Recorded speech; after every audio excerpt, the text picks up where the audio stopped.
बेटा capital adjustment admission के case में दो होती हैं, एक होती है as per the new partners capital और एक होती है as per the existing partners capital.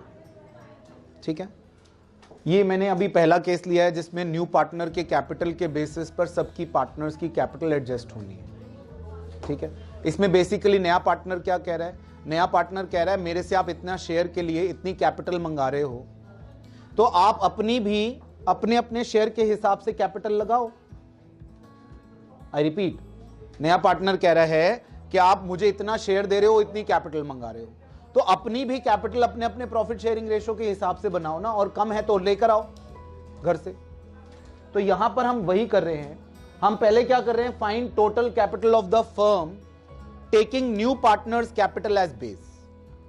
New partner का capital multiplied by reciprocal of his share, उसके शेयर के रेसिप्रोकल से मल्टीप्लाई करिए। अगर वो 1/4 के लिए आ रहा है तो 4/1 से मल्टीप्लाई करिए, 1/3 के लिए आ रहा है तो 3/1 से मल्टीप्लाई करिए, 1/5 के लिए आ रहा है तो 5/1 से।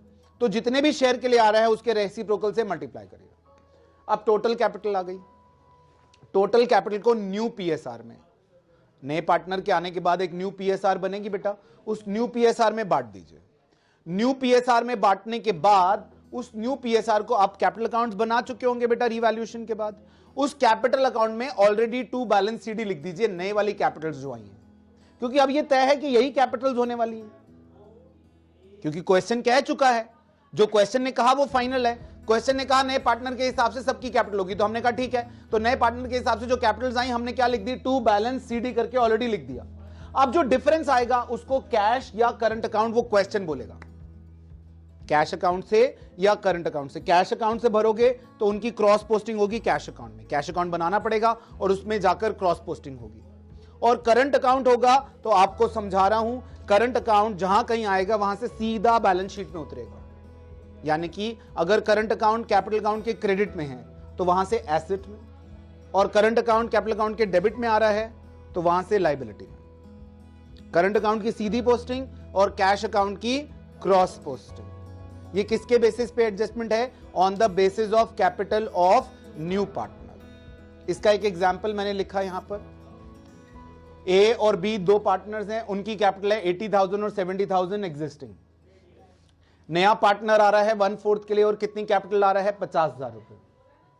ठीक है, अगर हमें नए पार्टनर के कैपिटल के हिसाब से, अब सी कहता है साहब मुझे 1/4 दे रहे हो और मुझसे 50,000 मंगा रहे हो, तो अपना अपना भी पैसा लाओ ना उस हिसाब से। तो हमने टोटल कैपिटल निकाली 50,000 इंटू 4/1, इसके रेसिप्रोकल से मल्टीप्लाई किया, कितना आ गया, 2 लाख। 2 लाख को हमने न्यू पीएसआर, बेटा न्यू पीएसआर मैंने निकाल के रखी है 9:6:5। मैंने 2 लाख को न्यू पीएसआर में बांटा तो 90,000, 60,000 और 50,000। इसका तो 50 ही आएगा, इसका तो वही आएगा जो है, क्योंकि इसी को बेस लेके तो चल रहे हैं, इसका तो चेंज नहीं आएगा। इनका आ गया चेंज इसकी एग्जिस्टिंग कितनी, 80,000 एग्जिस्टिंग है और चाहिए कितनी, तो 10,000 लेकर आ। He will bring cash account debit to as capital की एंट्री होगी। क्या एंट्री होगी बेटा, cash account debit to as capital. इसके चाहिए 60, ऑलरेडी कितने हैं, 70, तू 10 ले जा घर। तो he will withdraw 10,000 rupees, 20 capital account debit to cash account. Let me tell you, this is not necessary कि जितना एक लाएगा उतना ही दूसरा विड्रॉ करेगा, ये कोई जरूरी नहीं है, अलग अलग भी आ सकता है, ये बाई चांस क्वेश्चन में ऐसा आ गया। बट आपको लॉजिक समझ में आया। अगर नए पार्टनर की कैपिटल के बेसिस पर कैपिटल एडजस्टमेंट होनी है तो नए पार्टनर की कैपिटल को लेकर उसके रेसिप्रोकल शेयर से मल्टीप्लाई करिए, टोटल कैपिटल आती है, उसको न्यू पीएसआर में बांटिए, write it as balance CD, fill the differences by cash or current account as the case may be, as the question requires. Is that okay? Existing partners की capital के basis पे अगर new partner की capital निकालनी होगी, जो कि second capital adjustment है, उसमें हम दोनों की कैपिटल को बेस लेकर फिर हम उससे टोटल कैपिटल निकालेंगे और फिर नए पार्टनर की, उसको भी करते हैं आगे। Is that okay?